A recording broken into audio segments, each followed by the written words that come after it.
because we are demanding an end to poverty, demanding an end to an unfair society, and demanding peace around the world and a ceasefire now in Gaza. Stop the arms trade with Israel immediately, stop the use of RAF Akrotiri as a base in which arms are taken in, and use their position immediately at the UN to demand complete recognition and a ceasefire now. What about the legal advice about arms to Israel? Well, the interesting thing on the legal advice is the ICJ judgment was an interim judgment, yes, but nevertheless binding on all member states, as is the ICC arrest warrant, and that applies to all those countries that signed the Rome Statute, including Britain. There are more anti-genocide MPs than there are Reform UK or Green Party members. What's the future? How are you going to be campaigning together? Well, we're already on this march together. We'll be having our first discussions, I guess, on Tuesday morning. Don't worry, there's going to be a significant block of independent MPs demanding ceaselessly and relentlessly peace around the world. That's our mission. 300, so more than half of the Green candidates signed up to every 6 of those demands, which were, restoring funding to UNRWA, cutting arms sales to Israel, supporting proceedings in the international courts. So there's a massive shot across the bows of the Labour Party in terms of votes that they lost, despite winning a massive majority. None of us are unwise to the fact that actually the percentage of their vote was less than in 2017. They will have noticed this. They will have known that there is huge sections of the community that they've lost, and we need now to ramp up the pressure on them. I just spoke to one of the independent candidates who did win in Dewsbury, and he said to me that he was a Labour member who resigned in October as a result of Keir Starmer's position. He's now a member of Parliament. I don't think in his wildest dreams he would have imagined that would have happened before October. In your view, how many of these stories are taking place across the country? Obviously, we know there were candidates like Liam Mohammed who missed out, just about narrowly missed out in Ilford North, and Jodie McIntyre in Birmingham. What's the next phase of this political phenomenon that we're seeing? I remember at the time of Iraq, it was just George Galloway that did it. Nobody else managed to do it, but here it's been like it's become unimaginable what actually took place, but it's happened now. Thursday we got these people elected. Well, we have to keep mobilising pressure across all sections, and we were talking earlier, and one of the things you were saying, and you're right, is that we should all have our eye on the local elections that will be coming up in the next couple of years. And I think across key constituencies, and we're focused here in London, there are a whole number of councils that will be up for election where we need to start and mobilise pressure now to say you are going to lose your seats if you do not actually stand up to your responsibilities in relation to what Israel is doing. And a key part of that is our demand for councils to divest. We at PSC are holding a conference in August. We're bringing together everybody who's campaigning, students, those targeting local authorities, calling on councils to live up to their responsibilities, not to be complicit in Israel's oppression of the Palestinian people. So we have to take the momentum from the last 6 weeks, take the momentum from all of these marches. We got tens of thousands of people mobilising here today. Take them into a focused campaign for boycott, divestment and sanctions that targets our public bodies, but also continues to ramp up pressure on this new government. So, on that point, what are your demands to Keir Starmer now? Well, we laid them out in our election, and they are that he has said that he will publish the legal advice on arms sales to Israel, and whether there is any legal advice that Israel is committing violations of international law. It is inconceivable that the legal advice does not say that there are violations of international law. So that means that the Labour Party is obliged, in our view, morally and legally, to cut arms sales to Israel. So that's an immediate thing that we expect to happen within the next week, and that will be our urgent demand. We want them to withdraw the grotesque intervention by the outgoing Rishi Sunak government to try to stifle the processes in the ICC. They should say immediately, we're not going to interfere, with the processes of justice in the international courts, and we will support them. And we will support the process in the International Court of Justice to hold Israel to account for the crime of genocide. They need to immediately restore funding to UNRWA. There is no justification for not restoring their funding. So those are the beginnings of our demands, and we need to ramp up the pressure. But today is the first part of that. Tens of thousands of people marching to the seat of power as Keir Starmer begins arranging the furniture around the cabinet table, saying the voices of those mobilising and support the Palestinian people are not going to be silenced and they're not going to go away. We have always been clear. Britain's material support for Israel's genocide is the central political issue of our time. There can be no justice at home as long as British weapons, British politicians, and British banks enable the most unimaginable crimes against humanity. Where do you think is the next political challenge for those like you that want to go the next stage and say, look, there is an alternative? Yeah, I think the next stage of building a progressive force to stand against both the Labour and Tory parties is to build a mass-based grassroots movement across the UK. But the most important thing about that movement is that it's democratic. So it shouldn't be me or Jeremy or our new independent MPs deciding what that movement should look like and how it should function. It should be the people of Britain. Thank you for coming out again and again and again. Thank you for not yielding your humanity. Thank you for not yielding your ground. Thank you for lending your voices for justice in Palestine, for justice in the world. My friends, there is a new government here in the UK. There are fresh faces in charge, and there is a new Prime Minister who is promising that change begins now. But friends, if there is a new day here in the UK, in Gaza, the sun still rises and sets in shades of blood. You are one of the candidates that was elected in Dewsbury. It was an incredible, incredible scene to see your name flash up on the Twitter feed that I had to say that you'd actually defeated the Labour candidate. A lot of our viewers probably haven't seen and heard of you because you've been deeply embedded in the local community. You're on the national, international stage on Islam Channel. Tell us how you managed to do this. All because of the people. So I entered politics, or tried to enter politics 4 years ago on the back of Corbyn and his policies around peace, justice, fairness and equality. Unfortunately, he was removed as leader and Starmer came in on the same pledges. And I thought it's the same Labour Party. Unfortunately, it's not. And then in October, when they declared their position in support of the genocide and cutting off electricity and water, that was a red line, and I resigned. And we didn't know the independent movement was going to blossom and be strong. And Dewsbury paved the way with the local elections. We had 5 independent councillors elected, defeating Labour in every single ward. And that paved the way for the population of Dewsbury and Batley to believe that they have a voice. They don't have to follow and blindly support these mainstream parties. And the community came together and had a process. I applied, I got selected, and the rest is history. The community has made history, but this is the beginning. This is not the end. We haven't achieved anything. We have to stop the killing. We have to achieve peace in Palestine, and we have to achieve justice around the world. And I want to be a part of that movement.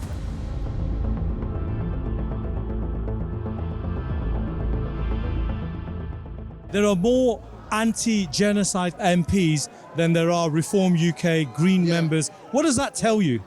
It tells you about the mobilisation, the importance of people who are on the right side, get on the right side of justice, mobilising, getting together, working hard.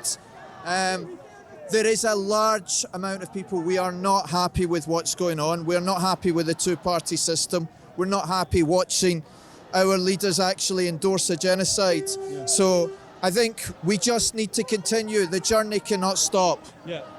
And you've got somebody whose future I suppose you're fighting for. Tell us about what you think about what you're observing as a young child. How old are you? I'm 12, Okay.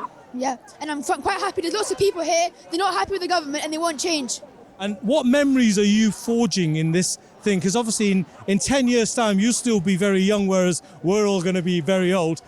What memories are you going to be taking with you about what you've seen? What I'm taking with me is that everybody here united trying to fight for the freedom for the Palestinian people, and inshallah in the future that they'll be free. How important is it for people to come out and do this for that generation? Our generation, unfortunately, we haven't done enough. You can see what's happening around in the world. And I think it is so important that we get the youngsters involved, that they see what's going on.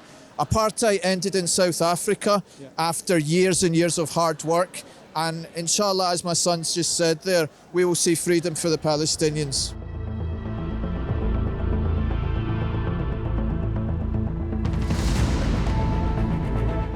This new government must deliver for the people of this country. But we, the people of this country, are part of a global humanity. Justice for us must mean justice for all.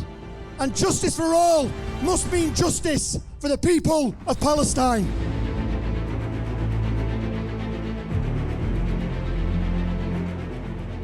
The Labour Party has been going for over 100 years. As an institution, as a branding exercise, it is one of the national parties. It's had leadership and constituted a government many times over that period of time, and it's deeply embedded within the ethnic minority community.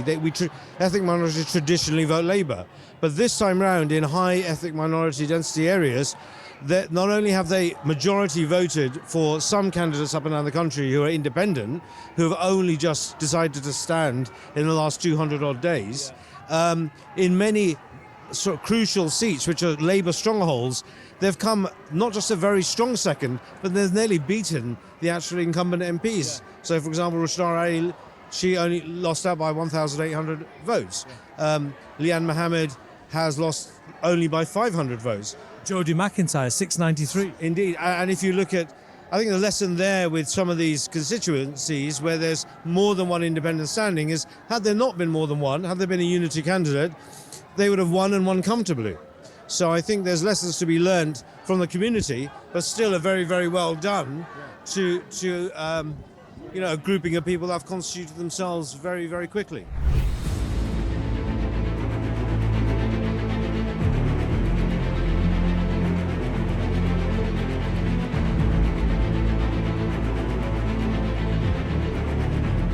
Starmer, you cannot ignore the vast majority of us.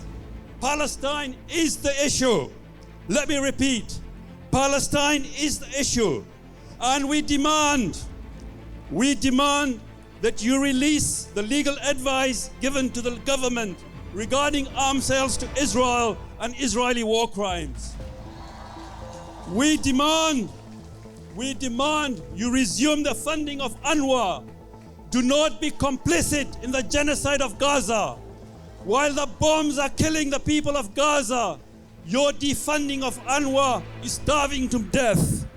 Finally, we demand that you cancel the Tory government's proposal to make sure that Israeli war criminals are brought to trial at the ICC.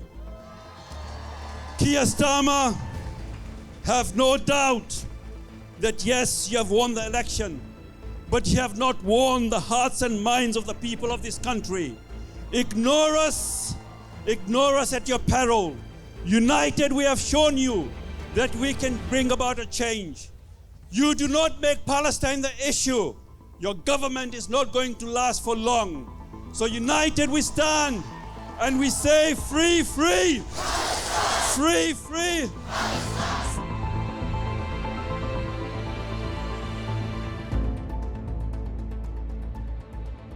I'm happy the Tories have gone. We've got a new government. It's up to us who've been elected as independents, and we've got a huge mandate to make those demands. That's why we're there.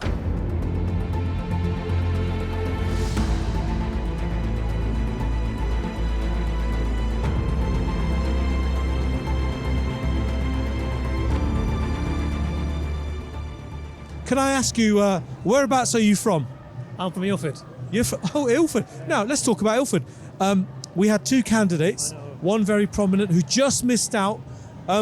What's your view on what took place and what's going to take place after this? Devastating news. It was so upsetting to hear. It was really upsetting to hear. She did so well. The campaigners did such a fantastic job. People are coming to my door from Labour community, from Labour supporters asking for support. Simply said, we don't support genocide. We don't support genocide. It's just ridiculous what's going on. The community came out in force and you could see the results. It was such a shame that people didn't vote. A lot of people didn't vote, and that was a big issue. Every centre that I went to, all my friends went to centres, the crowds outside the door, everyone said we're going to vote for Leanne. It was really, really sad to see the result. 528, and a real kick in the teeth was the West Street thing, a real kick in the teeth. I've got somebody else who I know was working very hard on the campaign in Ilford South. Tell us your reflections, because we've got an Ilford North campaigner and an Ilford South campaigner. What took place in Ilford South? What took place is that the grassroots, the community got together and created an amazing campaign in a very short space of time, in 4 weeks. Yeah. And it's incredible, and I think it's just a starting point. Okay. I'm sure we're going to carry on doing this. You were working on both campaigns, Ilford North and South. What's the message to Labour as a result of what took place on Thursday? The message is very clear. The headlines are all about reform, but they're ignoring the underlying issue, and I think they're doing that on purpose. Yeah. They know full well the Muslims have changed. They've changed their tactic now. They know they don't need to rely on Labour. They don't need to rely on Conservatives. Yeah. We're going to forge our own way. And this was really sort of like a test. How are we placed as Muslims here in the UK? And after all these years, I think Gaza has finally woken us up. We don't need Labour. We don't need Conservatives. Yeah. We're going to forge our own way. Whether it takes 5 years, 10 years, 20 years, it really doesn't matter. But we are no longer at the beck and call of the Labour Party. Keir Starmer has shown us very clearly what he stands for, and it's not for us. So we forge our own way. We are London.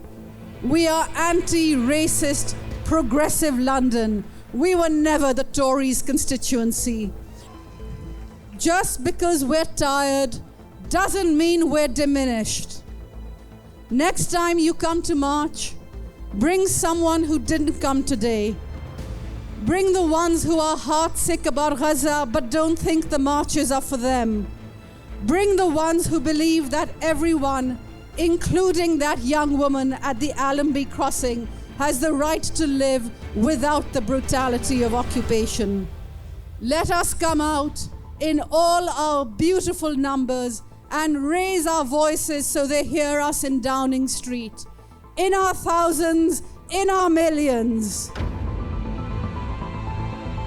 What's your call to Keir Starmer, the new Prime Minister? He's got to listen to the British people first and foremost, and you see. And since the beginning of the genocide, the British people have delivered their verdict. The majority are with an immediate and permanent ceasefire. The majority is with an immediate arms embargo. The majority is with an immediate recognition of the state of Palestine. This is the verdict of the British people. So any government would have to listen to their people. Also, he has committed to internationalism and international law. International law is very clear. We need a commitment to international accountability at the ICJ and the ICC, and not intervening, respecting the independence of these courts, unlike the previous government that was trying to meddle and shield Israel from any accountability. And we do really expect an immediate recognition of the state of Palestine. This is the moment. This is the moment for Britain. This is the moment for a new government. And this is the moment for the world to sit all of us in a different path. And I hope the new Prime Minister and the new government will not miss this opportunity. Many are asking for the legal advice to be published for the arms exports to Israel. He promised that he would do that. David Lammy, the Foreign Secretary, said they will implement any ICC or ICJ orders if they do come. Are you hopeful that this government will be different from the previous government? Well, I'm hoping that, because they have promised that. If you look at the manifesto, if you look at the statements, they have promised to recognize the state of Palestine. They have promised to release the IHL report, the International Humanitarian Law report. They've promised to actually, should Israel violate, and Israel is absolutely violent. So they have made all these promises. So the first 100 years are going to be very critical, and their people are watching, the world is watching, and we are hoping they will deliver. They promised change, and this is the moment for them.